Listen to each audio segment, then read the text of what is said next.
Seguimos con más restos diurnos y ya estamos en el debut. Esa respiración es de nuestra nueva columnista, que es Valentina Viens. ¿Cómo estás? ¿Cómo estás, Juanma? Muy bien, un poco aterrada. un poquito más lejos del micro. Ahí está. Con esta columna que has dado en llamar, ¿cómo? El cine de la devoción. El cine de la devoción, esta primera entrega, aquí, la primera, más allá de la experiencia radial, hace un par de sábados Valentina estuvo con nosotros charlando, pero claro, era otra cosa, era el campo que manejaba mejor, porque venía a hablar de este ciclo de cortos y demás, pero ahora vamos a hablar de su mirada del cine para compartirla con todos nosotros, con los oyentes de Restos Diurnos, de la UTN, acá en la 94.3, y también les recordamos que si quieren mandar un mensaje, lo pueden hacer al 351-620-0094, 351-620-0094. ¿Qué nos trajiste para esta primera entrega, querida Valentina? Bueno, mira, pensé que la primera entrega se podía tratar de la programación, porque me parece una labor muy importante, sobre todo en los tiempos venideros donde hay tantas plataformas y tanto consumo de imágenes, que todavía existe algo que es este oficio, si se quiere, de programar películas para que alguien las vea. Es un poco lo que dice uno de los entrevistados que después vamos a escuchar. Tuve una entrevista con Martín Emilio Campos, que es el programador de el Festival Cortópolis, es programador también de La Etiqueta Negra, una programación que se da en el Cineclub Municipal, y también fue programador de La Cinéfilo, que era un cineclub y a la vez tenía una revista que ahora pasó a ser La Vida Útil. Y después está el Gaby von Sprecher, que es programador del Cineclub La Quimera. Me pareció que, retomando y parafraseando algo que dice Martín, como con el flujo y la cantidad de imágenes que hay y la cantidad de imágenes que están liberadas de toda la cinematografía, que apenas tiene un poco más de 100 años, ¿por qué sigue existiendo, digamos, esto de la programación? ¿Qué espera uno cuando va a ver una película que está en un cineclub y que por ahí es una curiosidad, no sabes si va a estar buena o no la peli, pero vas como un poco entregado o entregada a ver qué te ofrece ese programador o esa programadora o ese cineclub? Entonces, bueno, eso me pareció interesante, traer la programación. Buenísimo. ¿Cómo te parece? ¿Pasamos directamente, vamos a la entrevista, o querés hacemos una introducción más profunda como quieras vos? Como quieras. Si quieres preguntarme algo, me alivianas la tensión que estoy manejando en este momento. Quería mandarle saludos a mi mamá. No. Bueno, en realidad sí, y a mis amigas a quienes pero me claro, están que están escuchando, sí. Sí. Saludos a todos ellos, haciendo ahí el aguante del otro lado. Sí. Y bueno, entonces vamos con la primera entrevista. Y después seguimos charlando un poquito más de toda esta parte de lo que es la programación, lo que sucede sobre todo acá en la ciudad de Córdoba. Dale. Es la idea de poder compartir con otra gente algo que me generó muchísima alegría, digamos, como la idea de encontrar algo que me resultó tan valioso que en vez de querer quedármela para mí, quería compartirla con la mayor cantidad de gente posible. Que de repente uno encuentra algo por distintas cosas que suceden en la vida, por ir rastreando, por haberla visto en festivales, por haber escuchado un dato, por haberla leído, por haber ido a otro lugar, y encontrar algo que verdaderamente parece valioso y querer compartirlo. Ser programador o programadora, para mí, cuando parte de esa actitud, se vuelve una actividad sumamente enriquecedora, porque no es solamente como un mensaje unidireccional, que es como uno bajando programación para que otros lo vean, sino también poder estar en contacto con la gente después de ver esas películas, recibir como una devolución, y uno también ir transformando muchas veces la concepción que uno tiene de lo que programa, ¿no? También creo que la cinefilia, al menos de la forma en la cual la vivimos acá en Córdoba, con la gente que tengo más allá, se trata justamente de una idea que parte básicamente de la curiosidad, como de repente en algún momento de nuestras vidas vimos alguna película o un ciclo de películas que nos abrió la cabeza y nos mostraron de que existía todo un mundo alrededor absolutamente nuevo, que nos parecía virgen en nuestros ojos y que estaba ahí dispuesto a descubrirlo. O yo al menos como que parto de esa idea de curiosidad. Entonces eso lleva a que uno termine siendo una especie de explorador también. Nosotros tenemos la fortuna de haber nacido en una época del desarrollo tecnológico que nos permite tener verdaderamente al alcance de la mano a través de internet de gran parte de lo que se produjo y todo a lo largo del tiempo. Y eso hace que nuestra tarea también sea radicalmente distinta a la que se tenía décadas atrás, digo, en 50 años, capaz que para no ir tan lejos, programar una película era darle una oportunidad de que la gente lo viera y era casi la única oportunidad de poder acceder a eso. Después llegó el VHS, que permitió que las cosas se editaran masivamente y que estuvieran al alcance para el consumo hogareño. Un tipo de actividad que fue tecnológicamente modificándose con el DVD, con el Blu-ray, y nos llega hoy por hoy con Internet, que está todo cargado en la nube para que uno lo descarga. Entonces la tarea de programar es radicalmente distinta, porque es como, ¿por qué estamos eligiendo estas películas que alguien puede naturalmente encontrar?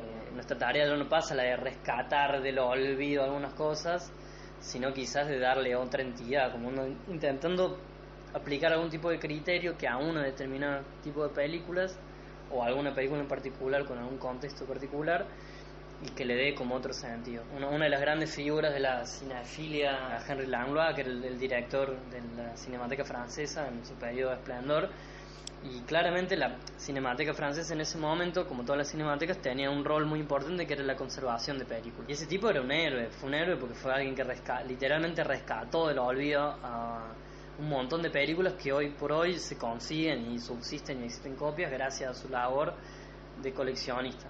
Yo pensaba que los críticos de antaño escribían sobre cosas que capaz que habían visto una vez y hace mucho tiempo. Claro.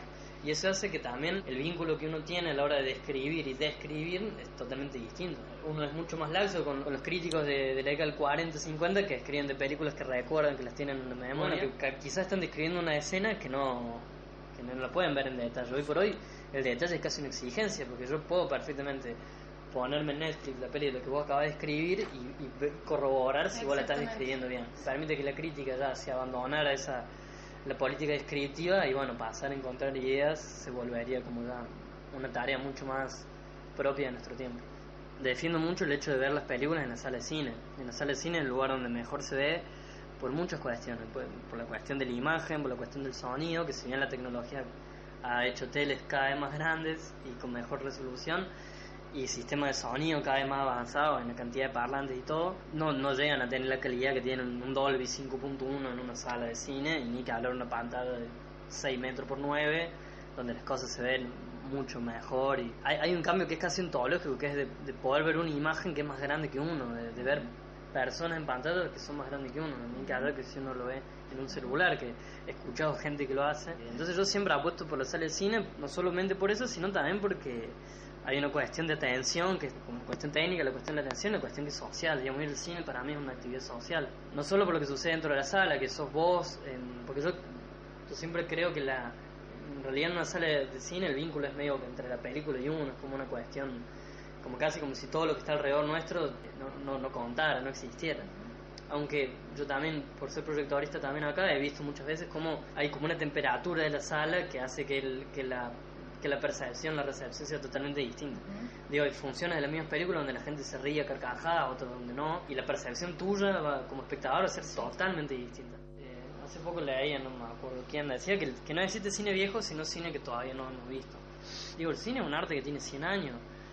Los primeros 100 años de la literatura, los primeros 100 años de la pintura eran totalmente distintos a lo que hoy concebimos eso. Entonces es perfectamente posible considerar que el cine en realidad sea la prehistoria de un arte, que sea hiperhegemónico y que del cual no conozcamos ni el nombre ni la característica. Capaz que hoy por hoy, capaz que dentro de 500 años, 700, 1000, porque la vida va a seguir después de nosotros, una película de 2019 y una película de 1930 sean parte del mismo periodo. Claro. Digo.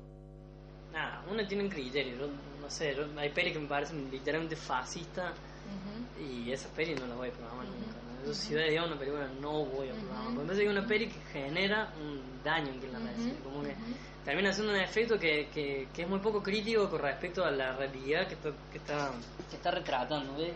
Esa forma de estetizar la miseria o de transformarla en una cuestión lúdica me parece cruel con la realidad que vive esa gente. Entonces eso es un peli que en mi programa general quedan afuera, porque muchos son muy conservadores. Lenny Riefenstahl era nazi y las películas son nazi, digo. ¿Qué hace con esas pelis? Digo, capaz que tienen un valor.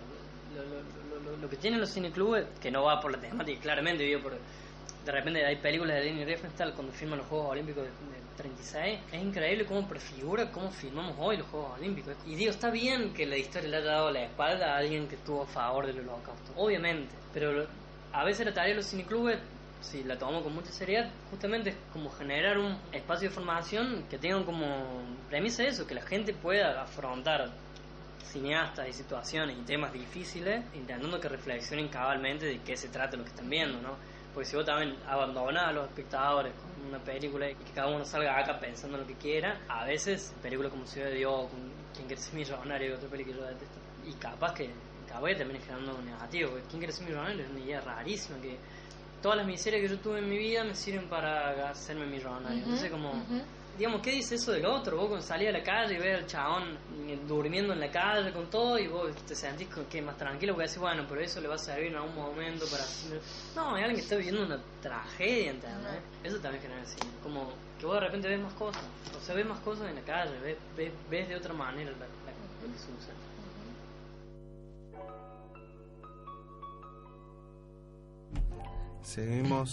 Seguimos con más restos diurnos acá en esta columna que es el cine de la devoción. ¿Por qué le pusiste el cine de la devoción? Le puse a raíz de este texto de Nathaniel Dorsky, que me pareció que es espectacular, porque hace como... habla del cine de la devoción, digamos, no cuando en una película el tema es la religión, sino como cuando hay algo del orden de lo espiritual intrínseco a la película que hasta tiene la capacidad, digamos, de afectarte al metabolismo. Mirá. Hasta dice como de enfermarse o de curarte. Y me pareció espectacular.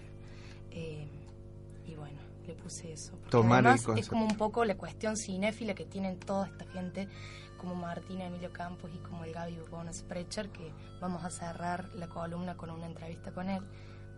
Una cinefilia como condición necesaria para la vida casi directamente. Entonces, bueno, traía esa idea. Qué bueno eso. Los oyentes, por supuesto, no la están viendo, pero a mí me encanta ver que la pasión por el cine de esta mujer lo traslada, por ejemplo, con el movimiento de manos y demás. Y eso está bueno porque espero que sea la primera entrega de muchas y la pasión del cine, si se refleja así, es porque vamos a seguir profundizando. Pero ahora quería que me cuentes un poco mejor de esto de la programación, más allá de lo que escuchamos de Martín y por qué fuiste tomando esta idea o qué es lo que a vos te... Y mira, es como que todos los cinéfilos y las cinéfilas somos como partidarios siempre de ir a ver el cine en salas, por esto que decía Martín. Primero por una cuestión técnica, por una cuestión de atención y después por también algo que dice el Gaby, que es por una cuestión de acontecimiento social, digamos. La experiencia del cine, cuando vos estás en tu casa y ves desde Netflix o de cualquier otra plataforma, vos tenés unas condiciones que son particulares. Primero, el cine no se está reproduciendo con la calidad técnica para la que fue concebido, digamos, para que se vea en una pantalla grande, para que se vea con un buen sonido, envolvente, cada vez mayor calidad, que a pesar de que, como decía Martín, hay un montón de cosas técnicas que te ayudan a tener casi un cine en tu casa, de repente te dan ganas de frenarlo y hacerte un café y ya perdiste el hilo de la película, digamos, la experiencia entera de la obra cinematográfica se corta, es otra cuestión y además otra cosa, digamos, vos para ir al cine tenés que salir a la calle, caminar, llegar al cine, pagar una entrada o no, que eso también es una cosa que se discute muchísimo. Está buenísimo, estamos de acuerdo todos y todas que está mucho mejor ir al cine que ver una película en tu casa, para colmo, hay gente que ve películas en el celular, que eso es terrible, terrible. Me imagino para el cinéfilo que debe ser. Hay muchos cineclubes en Córdoba que son gratuitos. Tenemos el Cineclub La Quimera, que está en el Teatro La Luna, que tiene una programación excelente, todos los jueves a las 20:30, que es donde está programando el Gaby este tiempo. Tenemos el Cineclub de La Piojera, tenemos funciones en el Centro Cultural Córdoba. Tenemos, bueno, desde ya el Cineclub Municipal, que sí tiene su costo, pero siendo socio con 450 pesos al mes, terminas pagando 10 pesos por película, o sea que lo amortizás a la cuota de socio en 4 funciones. Tenemos muchas opciones para ver cine en las salas en Córdoba. Y además es eso, o sea, hay una persona interesada en mostrar algo en un contexto particular. Voy a tomar un poco lo que dice Martín, como lo que dice Gaby, digamos. La gente muy cinéfila me da la sensación de que tiene como una vocación por el cine de la humanidad, digamos. Yo traigo el cine de la devoción, pero está el cine de lo humano, digamos. Hay directores y directores que creen en el ser humano y hay quienes no, digamos. Por ejemplo, ya esto me parece que abrimos un tema para otra columna, pero... Bueno, mira, Martín decía de quién quiere ser millonario, que trae la idea de que, bueno, todas estas hostilidades que sufre el personaje socialmente, bueno, la moraleja es un poco, bueno, te va a terminar sirviendo para volverte millonario. O sea, como todas tus desgracias sirven para algo. Qué sé yo, El niño con el pijama de rayas es otra película aberrante. Irreversible es otra película aberrante. Podríamos, te juro que sí, es un tema para una columna aparte. Sí. La corrección o la adecuación política de la que habla el Gaby von Sprecher, que también dialogamos acerca de eso, y me dice, mira, uno también puede evaluar la cinematografía y el correctómetro político, digamos, es muy variable. O sea, uno también tiene que evaluar o pensar o analizar las pelis en el contexto en el que fueron hechas, en la geografía en la que fueron hechas y en el conjunto de creencias bajo las cuales fueron concebidas por sus realizadores, que además puede ser una muy buena persona o una muy mala persona, o ser una muy buena persona y estar diciendo algo de lo que no tiene idea en su representación cinematográfica. Entonces es como bastante complejo el tema de la corrección política, pero bueno, estamos de acuerdo de que de repente nos devocionan cinematografías, digamos, donde se intenta o bien hacer justicia, también me estoy metiendo en un terreno complejo al decir esto, hacer justicia a lo que se ve, a lo real, digamos. O sea, hay realizadores audiovisuales como Abba Fadel, que grabó durante 3 años la guerra en Irak, digamos. Otro que menciona Martín, que el chabón estuvo en las trincheras durante la guerra de Vietnam, ¿me entendés? Entonces, qué loco que existan realizadores que directamente estén en las trincheras y otros realizadores que te muestran el Holocausto como si fuera un show más. No sé, hasta hay casi un género cinematográfico que es del Holocausto. Como que hacemos ficción con el Holocausto como si, no sé, como si le quisiéramos hacer un poco de justicia a eso que tan lejano y de lo cual nada tenemos idea, no sé. Bueno, el tema de la corrección política es otro tema para próximamente. Sí, otra devoción más. Se van sumando devociones ya en la primera. Sí, se van sumando devociones. Y bueno, ¿qué querés que haga? Esto es así, sí. Y encima en el contexto del latinoamericano en el que nos encontramos. Ahí abriste el bis. Sí. A ver quién se anima a hacer un montaje acerca de las imágenes que están circulando. Estas películas así, digamos, por ejemplo, Martín y Gabriel, son de presentarlas, las tienen como en cuenta o cómo, bueno, cómo mira, lo llevan a eso. En el Cineclub La Quimera, que es donde programa el Gaby, sí se suelen presentar las películas, a veces hasta hay más de un presentador. Uh-huh. Y es como que le gusta contextualizar Es tan ñoño, son tan ñoños los dos, en el buen sentido, chicas, si me están escuchando. Es como que, bueno, se lee la película en base a la cinematografía del propio director, en base al contexto en el que fue hecho, en base al tipo de cinematografías con las que dialoga en la contemporaneidad de la época en la que fue filmado, lo que sea. Entonces, sí, está bueno siempre dar para hablar. Martín no está presentando las pelis, pero me dijo que es algo que quiere retomar a hacer. Y también algo que rescatan ambos es el diálogo a posteriori de las películas, digamos.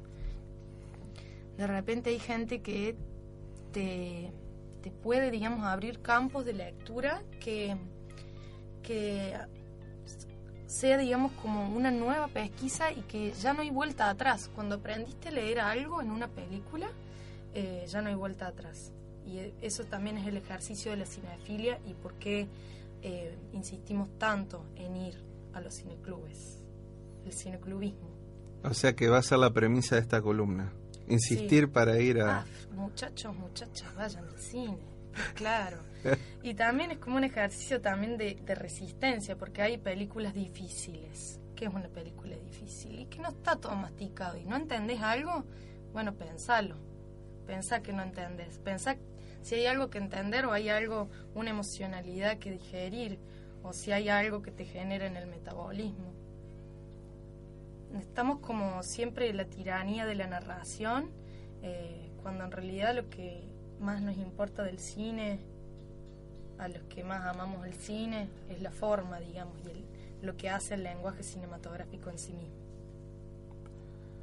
Muy bien, estimada Valentina, llegamos al final por ahora de esta columna. Ya sé que me había soltado.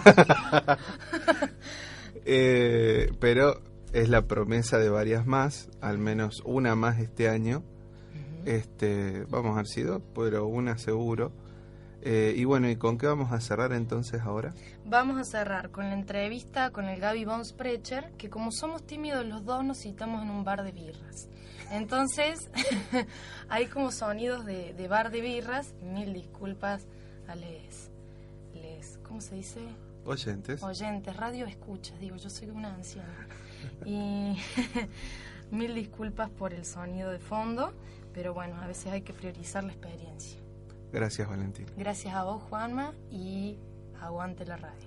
En general, como en cualquier cosa que a uno se dedica, lo principal es la curiosidad, ¿no? Entonces, de repente, en la propia casa, por más de que vos estudies por internet, de repente estás limitado a lo que conoces.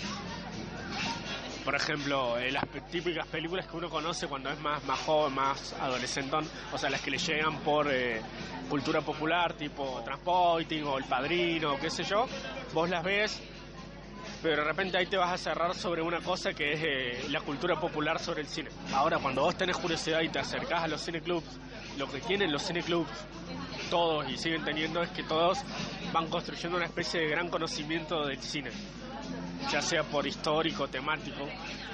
Entonces, de repente, si vas a Cinéfilo y ves una retrospectiva del cine de Afi Chapón, Veraceta Cool, una de Terrence Davis, un ciclo dedicado al cine clásico norteamericano, un ciclo dedicado a los directores de la séptima generación de cine chino, ponele. De repente, si tenés curiosidad y vas a todos esos lugares donde se está pasando como estos, me va a salir una palabra que usan en mi facu que es muy ridícula, que es mojones de conocimiento, como islas de conocimiento. Es una forma de aproximarse a una comprensión global no cerrada del cine. De hecho, el gran problema de los limitantes del cine que uno conoce tiene que ver con creer que hay una cosa que te interpela por el desconocimiento de las otras cosas. Ahora, si uno acepta los espacios, ya sea el cinéfilo, el cineclub, la quimera, como espacios donde uno va a conocer, donde uno va a pasarla bien también, aunque la pase mal viendo una película que te hace pasarla mal, pero que está buena, de repente pones los núcleos no en lo que te interpela directamente a vos, sino en la curiosidad de que te hagan conocer cosas. Wittgenstein decía, el límite de mi mundo es el límite de mi lenguaje, y el Roger decía, parafraseándolo, el límite de mi mundo es el límite del cine que veo. Entonces, de repente, el cine tiene una función empática de poder colocarse sensiblemente en la mirada de otro, ya sea, por ejemplo, si sos ateo, un creyente, si sos creyente, un ateo, si sos un argentino, un árabe, o un estadounidense, o alguien de otro lado, de otra clase social. El cine de repente tiene esta cosa de que el plano es una especie de lenguaje universal. Vos podés ver una película sin saber el idioma y igual entender de esta manera sensible. Daney, que es un crítico de cine muy bueno, está esta idea de que el cine era ir hacia el otro.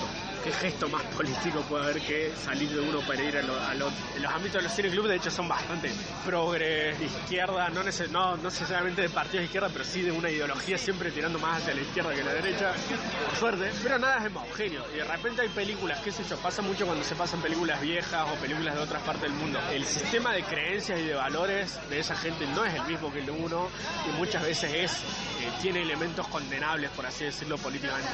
Las películas como elementos complejos, al mismo tiempo que pueden tener elementos que uno moral o políticamente condena, tienen otras cosas. El Hollywood clásico está esta idea de que es conservador, que para mí es falsa, pero tiene obviamente ideales de otra época, de matrimonio, de heterosexualidad, monogamia, porque hay un final feliz en el último minuto que sale de la nada. Ese final feliz no es toda la película. Son películas que en general generan sus anticuerpos contra los propios elementos de época que los vuelven conservadores. Entonces hay películas que son completamente disruptivas, películas que no son completamente disruptivas, que pueden tener un final conservador o momentos conservadores o giros conservadores o ideas conservadoras, pero al mismo tiempo tienen sus propios momentos disruptivos que giran contra eso. Y después hay películas completamente conservadoras.